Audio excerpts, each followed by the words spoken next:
Bonsoir à tous. Dans le titre de l'actualité ce soir, le chef de l'État, le président de la République, Alassane Ouattara, a dirigé ce jeudi sa première réunion de l'année 2023. Le Conseil national de sécurité CNS a examiné la situation géographique, la situation sécuritaire générale du pays, Il a aussi fait le point de l'évolution de la pandémie de Covid-19. Ouverture à Abidjan ce jeudi d'un atelier sur l'évaluation des politiques publiques. C'est le ministre secrétaire général du gouvernement qui a procédé à l'ouverture des travaux, une pratique évaluative qui permettra au gouvernement d'optimiser l'intervention publique et de rationaliser les dépenses publiques. Et puis la Côte d'Ivoire à l'épreuve de la diplomatie parlementaire. C'est l'un des challenges que tente de relever le président de l'Assemblée nationale, Adama Bictogo. Une offensive parlementaire qui a déjà permis la création de groupes d'amitié parlementaire avec une quarantaine de pays. C'est à suivre dans le dossier politique de ce soir. Voilà pour les titres. Merci de regarder RTI 1. Je vous le disais, à l'entame de cette édition, la première réunion du CNS, le Conseil national de sécurité, a été présidée ce jeudi par le chef de l'État. À l'ordre du jour, la situation sécuritaire générale du pays et le point sur l'évolution de la maladie à coronavirus dans notre pays. Je vous propose d'écouter le ministre Fidel Sarasoro, secrétaire exécutif du Conseil national de sécurité. Communiqué du Conseil national de sécurité.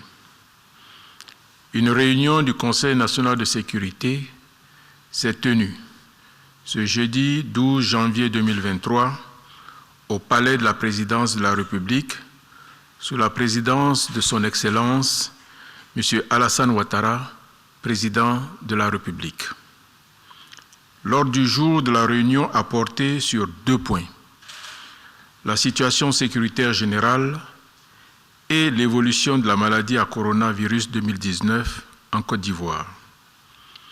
Au titre de la situation sécuritaire générale, le Conseil national de sécurité, à la suite de la présentation du ministre d'État, ministre de la Défense, note avec satisfaction les progrès significatifs observés au niveau sécuritaire sur la période 2012-2022. Le Conseil national de sécurité se réjouit notamment de l'amélioration considérable de l'indice de sécurité qui est passé de 3,6 en 2012 à 1,39 en 2022. Ce bilan satisfaisant traduit l'efficacité des nombreuses opérations de sécurisation régulièrement menées sur l'ensemble du territoire national et le grand professionnalisme des forces de défense et de sécurité. À ce titre, le Conseil national de sécurité se félicite des excellents résultats obtenus dans le cadre du projet de resocialisation des enfants en conflit avec la loi mené par la police, la gendarmerie et la cellule de coordination, de suivi et de réinsertion. En effet, ce projet a permis de réduire de façon significative le nombre d'agressions commises par ces enfants, notamment dans le district d'Abidjan. Cependant, le Conseil national de sécurité s'inquiète du nombre de plus en plus croissant d'enfants de la rue qui sont l'objet de maltraitance. Au regard de cette situation préoccupante, le président de la République a donné des instructions afin que le gouvernement mène des réflexions en vue d'assurer une plus grande protection des enfants dans notre pays. Par ailleurs, le Conseil national de sécurité déplore la hausse du nombre d'accidents de la circulation dont la moyenne journalière est passée de 12 en 2012 à 46 en 2022. À cet égard, le président de la République, consterné par les graves accidents de la circulation survenus récemment dans plusieurs localités de notre pays, réitère ses condoléances les plus attristées aux familles endeuillées ainsi que ses vœux de prompt rétablissement aux blessés. Dans ce cadre, le chef de l'État a instruit le Premier ministre, chef du gouvernement, ainsi que le ministre des Transports, à l'effet d'accélérer la mise en œuvre de la stratégie nationale de sécurité routière 2021-2025, notamment les volets sensibilisation et répression. Il a demandé à ce titre que des rapports réguliers soient soumis au Conseil national de sécurité. Le président de la République exhorte les usagers de la route à faire preuve de civisme et de responsabilité. En dépit de ces situations, le président de la République, satisfait du bilan sécuritaire général, adresse ses vives félicitations au Premier ministre, chef du gouvernement, au ministre en charge de la Défense et de la Sécurité, au Grand Commandement et à l'ensemble des acteurs engagés dans la sécurisation et la stabilité de notre pays. Les membres du Conseil national de sécurité, pour leur part, expriment leur immense gratitude au chef de l'État pour ses initiatives et ses actions diplomatiques qui ont conduit à la libération de tous nos soldats détenus au Mali depuis le 10 juillet 2022. Le Conseil national de sécurité félicite également nos vaillants soldats pour la discipline, la résilience et le courage dont ils ont fait preuve durant ces mois de détention. Au titre de l'évolution de la maladie à coronavirus 2019 en Côte d'Ivoire, à la suite de la présentation faite par le ministre de la Santé, de l'Hygiène publique et de la couverture maladie universelle, le Conseil national de sécurité note avec satisfaction que la pandémie de Covid-19 est largement sous contrôle en Côte d'Ivoire. Le Conseil national de sécurité, se réjouissant des excellents résultats enregistrés dans la lutte contre la Covid-19 depuis 2020 dans notre pays, a décidé de la levée progressive des mesures et dispositions spéciales prévues dans le cadre de l'état d'urgence sanitaire. Le président de la République réitère ses félicitations au Premier ministre, chef du gouvernement, au ministre en charge de la Santé, ainsi qu'à tous les acteurs impliqués dans la lutte contre cette pandémie. Le président de la République adresse également ses félicitations aux Ivoiriennes et aux Ivoiriens pour les efforts consentis qui ont permis la bonne maîtrise de la pandémie en Côte d'Ivoire. Enfin, le chef de l'État exhorte toutes les populations vivant en Côte d'Ivoire à continuer de respecter les consignes de protection et à se faire vacciner contre cette maladie. Fait à Abidjan le jeudi 12 janvier 2023. L'état des relations entre la Turquie et la Côte d'Ivoire était au cœur d'une rencontre à la primature ce jeudi. Yonka Gündüz Osheri a salué le dynamisme des relations entre la Côte d'Ivoire et son pays. Elle a aussi milité en faveur de leur renforcement. Une audience suivie par Franck Kwadio. Depuis la présentation de sa lettre de créance en mars 2019 au président de la République Alassane Ouattara, l'ambassadeur de Turquie près la Côte d'Ivoire, Yonka Gündüz Osheri, s'est attelé à garantir la mise en œuvre de la diplomatie participative engagée entre les deux pays, la Côte d'Ivoire étant le premier partenaire commercial de ce pays en Afrique subsaharienne.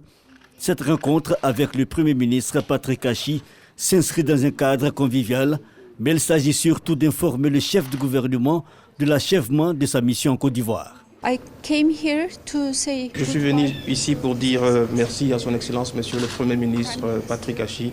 Cela fait 4 ans que je suis ici en Côte d'Ivoire. Je finis ma mission en tant qu'ambassadeur de la République de Turquie en Côte d'Ivoire. J'ai pu contribuer au développement des relations entre la République de Turquie et la République de Côte d'Ivoire du mieux que je peux.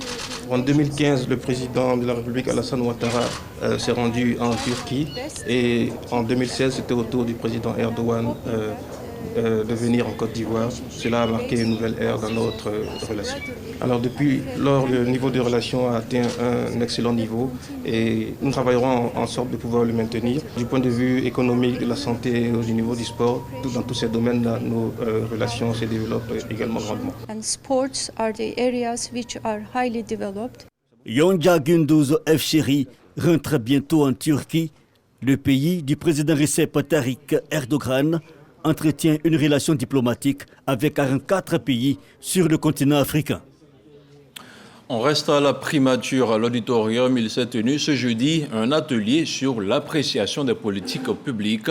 En toile de fond, il s'est agi de faire le suivi des évaluations de programmes de protection sociale mis en œuvre par le gouvernement. Un reportage de Viviane Aïma. La bonne gouvernance n'est pas juste un slogan ou une règle de bonne conduite.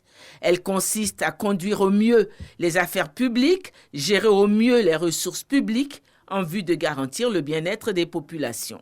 Ce faisant, une des clés fondamentales est la pratique de l'évaluation des politiques publiques nationales. Tel était le cas ce jeudi 12 janvier où un atelier organisé à l'auditorium de la primature par la présidence de la République et le ministère du Plan et du Développement en collaboration avec 2 institutions internationales de référence en matière de recherche et évaluation, le laboratoire d'action contre la pauvreté Abdoulatif Jamil, le JIPAL, et l'IPA, Innovation for Poverty Action, a réuni les représentants des structures publiques qui interviennent dans la mise en œuvre des programmes de protection sociale en Côte d'Ivoire et d'éminents chercheurs. L'objectif, faire un partage d'expériences sur les méthodes et bonnes pratiques. Dans le souci d'optimiser l'impact des politiques publiques de développement au profit des populations, le gouvernement a entrepris le renforcement du dispositif légal et réglementaire de la pratique évaluative.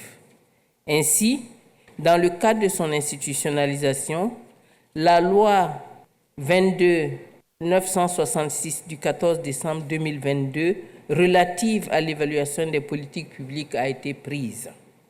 Dans la même dynamique, des outils méthodologiques et des documents de politique d'orientation ont été développés.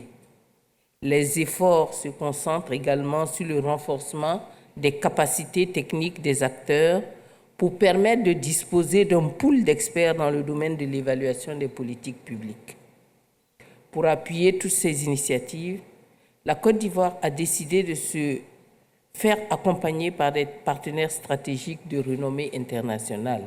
Le ministre secrétaire général de la présidence de la République, qui a ouvert cette première session de l'année 2023, a assuré que d'autres sessions suivront pour un bon suivi et évaluation du Plan national de développement 2021-2025. L'atelier de ce jour est le premier d'une longue série d'événements thématiques qui vont être organisés tout au long de l'année 2023.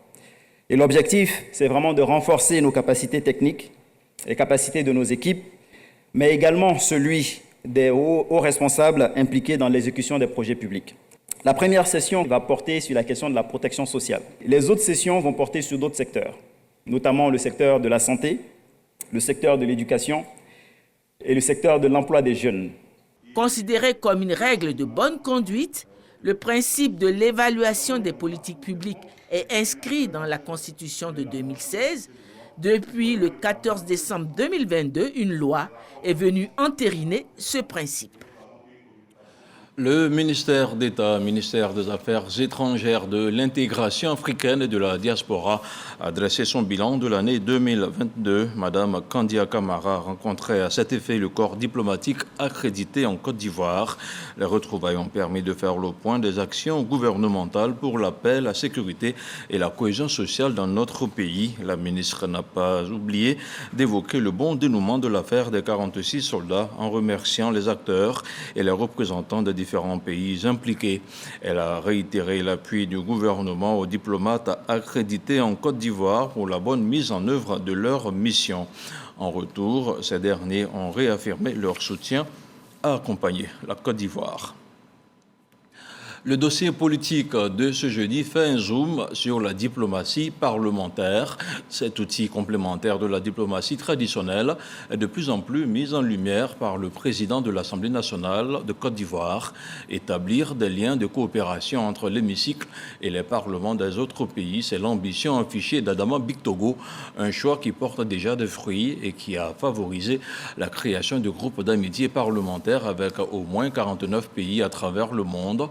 L'apport de la diplomatie parlementaire dans le rayonnement de la Côte d'Ivoire à l'international, un dossier proposé par Moussa Konaté.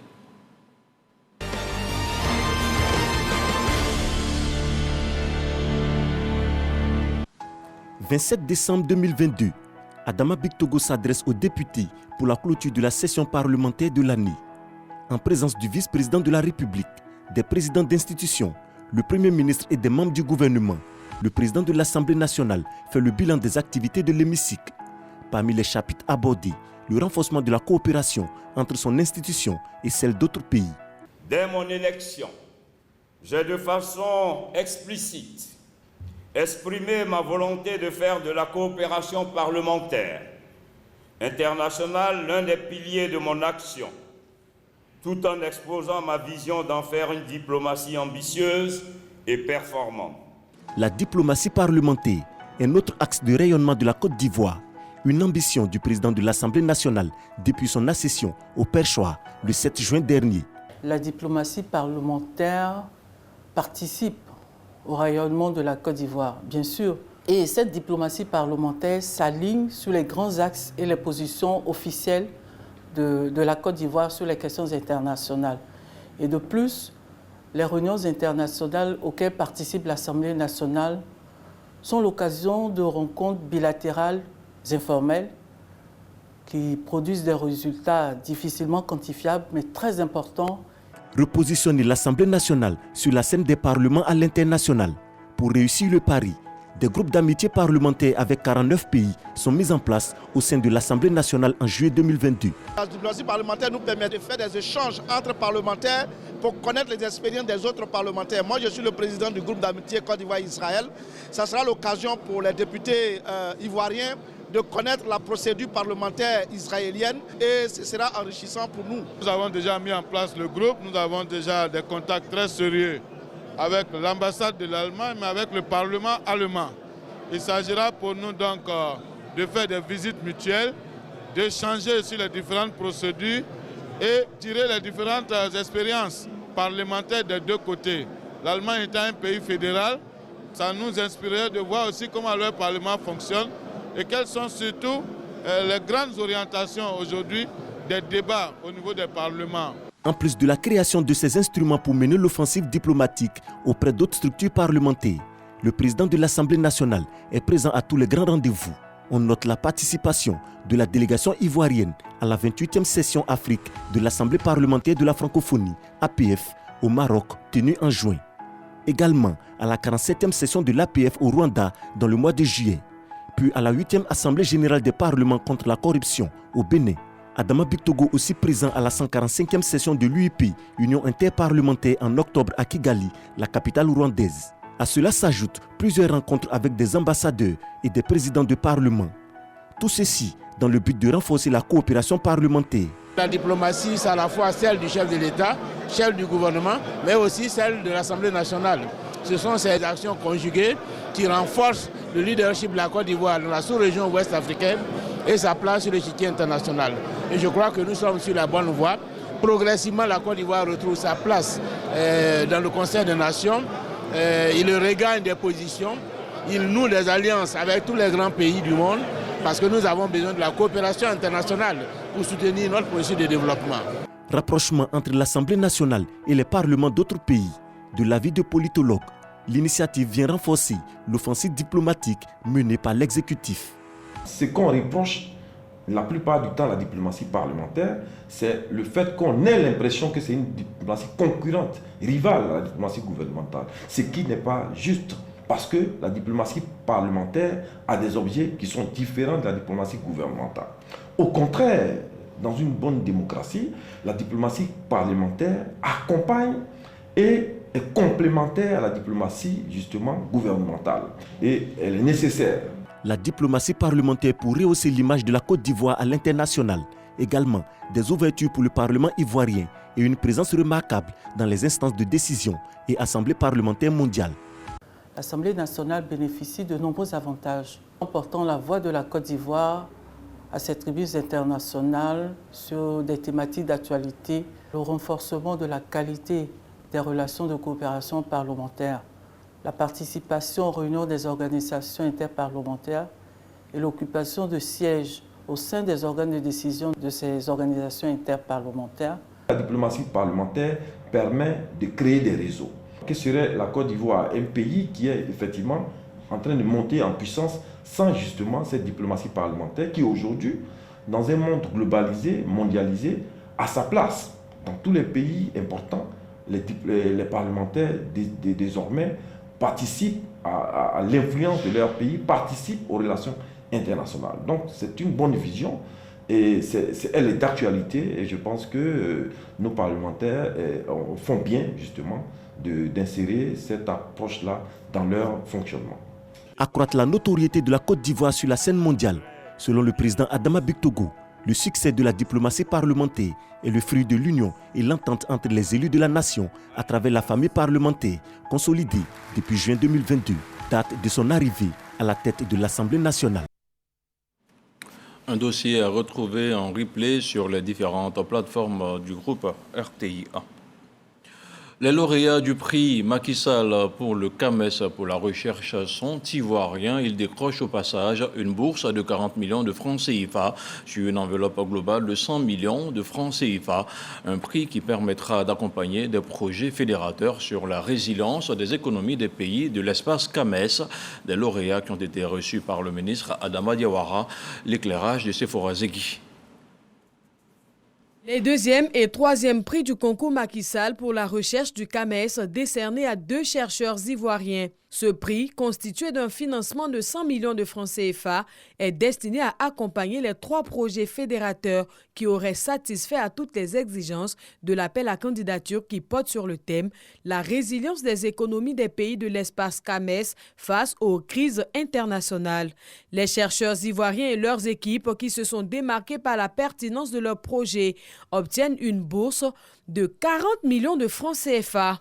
L'hypothèse que nous avons émise est celle que si nos économies sont résilientes, ce serait sans doute dû à la diversification des économies. Premier axe donc de ce projet, c'est d'étudier les différentes trajectoires des économies de l'espace CAMES. Le deuxième axe va consister à mettre en place un calculateur qui est un outil prédicatif qui va, à partir d'un certain nombre de données qu'on va mettre dans cet outil, prévenir les économies de ces États.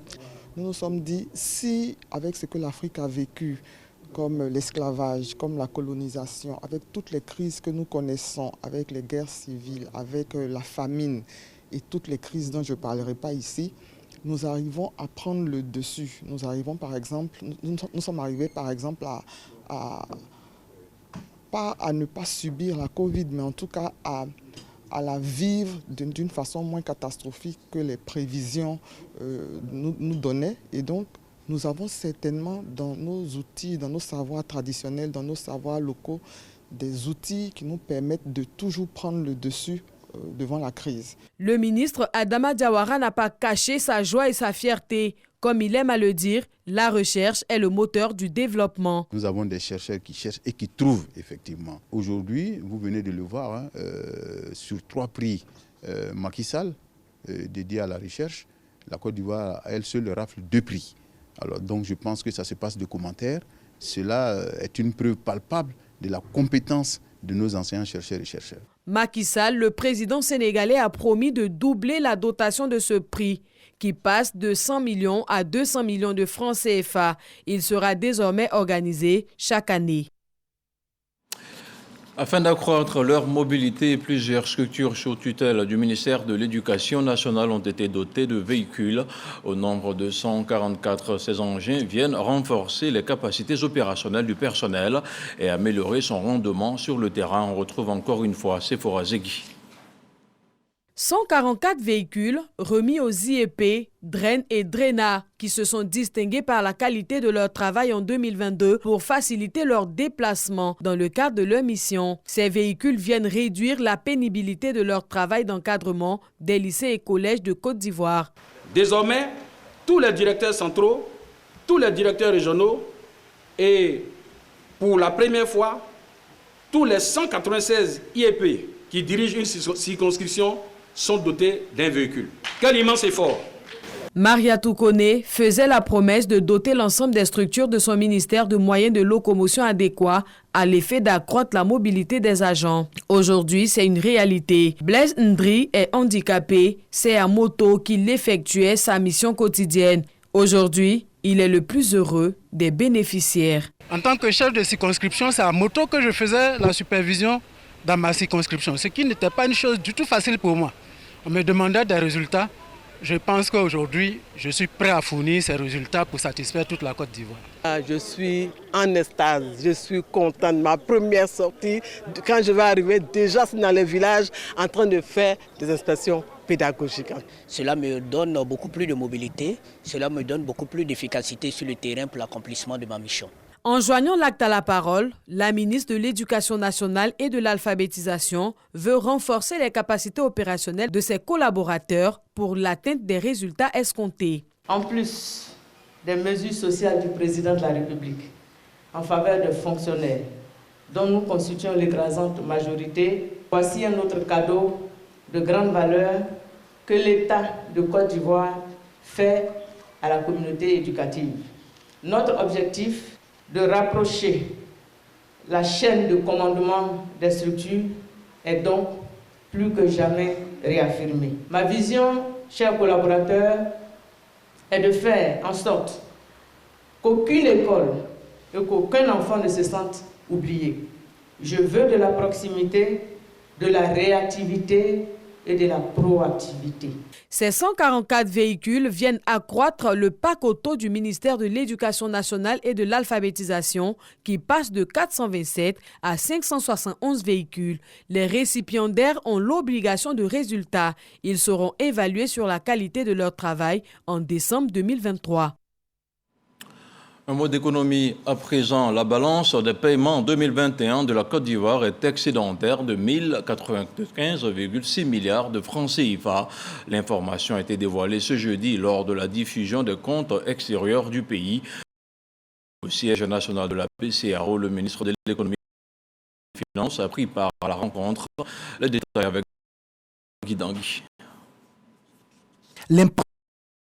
Du riz semi-blanchi, du poisson et du blé tendre a occasionné des sorties nettes de devises évaluées à 983,4 milliards de francs CFA en 2021, a révélé ce jeudi au siège national de la Banque centrale des États de l'Afrique de l'Ouest BCEAO la diffusion des comptes extérieurs de la Côte d'Ivoire au titre de l'année 2021.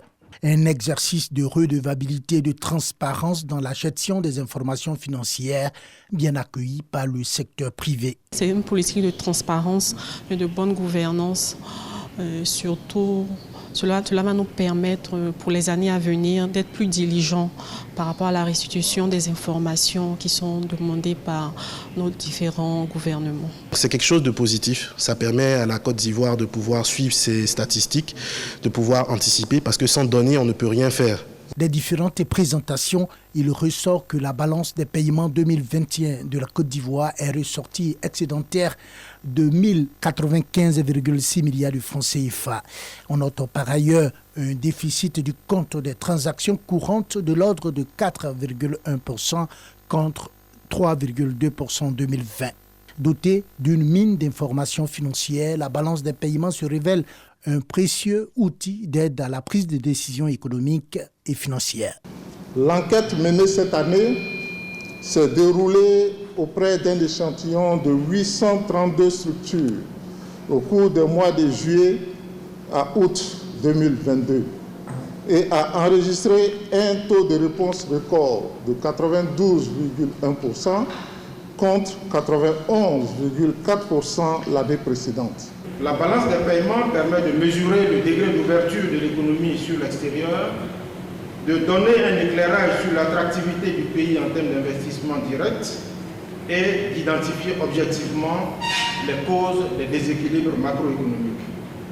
C'est pourquoi, mesdames et messieurs les chefs d'entreprise, en attendant la mise en place prochaine d'un système de collecte en ligne des données nécessaires à l'élaboration des comptes extérieurs, je vous invite à intégrer dans le système de reddition des comptes de vos structures la transmission systématique des questionnaires de l'enquête annuelle balance des paiements. Les experts définissent la balance des paiements comme étant l'état statistique qui retrace sous forme comptable l'ensemble des échanges entre les résidents d'une économie et les non-résidents au cours d'une période donnée. 14 morts et 73 blessés, c'est le bilan de l'accident qui s'est produit la semaine dernière à Yamoussoukro, un drame routier dont les conclusions ont été livrées ce jeudi par le ministère des Transports. C'était au cours d'un point de presse animé par le Bureau des enquêtes accidents qui a livré ses premières conclusions. Son rapport préliminaire indique que l'accident a été causé par un excès de vitesse et une série de mauvais dépassements. Par ailleurs, une enquête toxicologique est en cours pour mieux circonscrire les causes profondes du drame. Et voilà, c'était pour vous les faits marquants de ce jeudi. Merci de nous avoir suivis. On se retrouve demain matin avec la grande équipe des 6h30, une équipe de la matinale. Bonsoir.